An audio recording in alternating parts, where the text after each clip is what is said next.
Bharatiya Janata party के साथ आजसू का गठबंधन शुरू से ही रहा है। एक बार राजनीतिक महत्वाकांक्षा के तहत भाजपा और आजसू ने अलग अलग राह पकड़ ली थी, जिसका खामियाजा दोनों दलों को भुगतना पड़ा था और इनको मंजिल पर पहुंचाने के बजाय मतदाताओं ने बाईपास का रास्ता दिखा दिया था।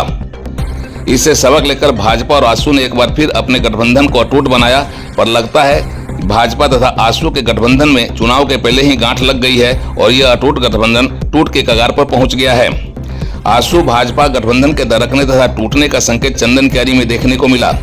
यहां आजसू ने भाजपा को लताड़ा तो भाजपा ने आजसू को। यह लताड़ने का खेल सार्वजनिक रूप से हुआ। जनता की अदालत में जाने के पहले आजसू व भाजपा के बीच बढ़ती दूरियां चर्चा में आ गई हैं। झारखंड का चंदन क्यारी विधानसभा सीट अनुसूचित जाति के लिए आरक्षित है। यहां से भारतीय जनता पार्टी के टिकट पर 2 बार जीत दर्ज करने वाले अमर कुमार बावरी भाजपा की रोहबर सरकार में मंत्री रहे थे और अभी झारखंड विधानसभा में नेता प्रतिपक्ष हैं। उन्होंने यह जीत दर्ज की थी आजसू के प्रत्याशी तथा पूर्व मंत्री उमाकांत रजक को पराजित कर। तभी से चंदन क्यारी में भाजपा और आजसू के दोनों नेताओं के बीच 36 का संबंध है और जब मौका मिलता है एक दूसरे पर हमला करने से नहीं चूकते। अब तो अपने प्रतिद्वंदी भाजपा के अमर कुमार बावरी की स्थानीयता पर सवाल उठाते हुए आजसू के नेता उमाकांत रजक ने उन्हें विकास विरोधी बताया और कहा कि वह चंदन क्यारी का नहीं बल्कि बंगाल से आया हुआ है। हम तो चंदन क्यारी का माटी का बेटा है और कोई जो है ना बंगाल का बेटा है।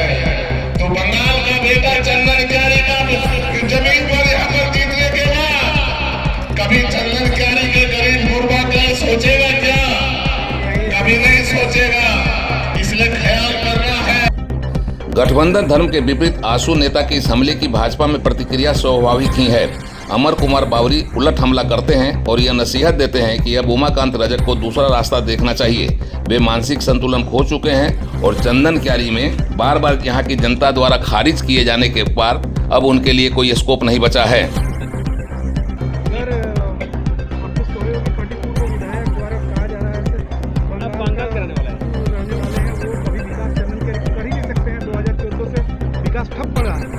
देखिए, ऐसे लोग अपने मानसिक संतुलन खो चुके हैं क्योंकि उनको अब अपना भविष्य दिखता नहीं है।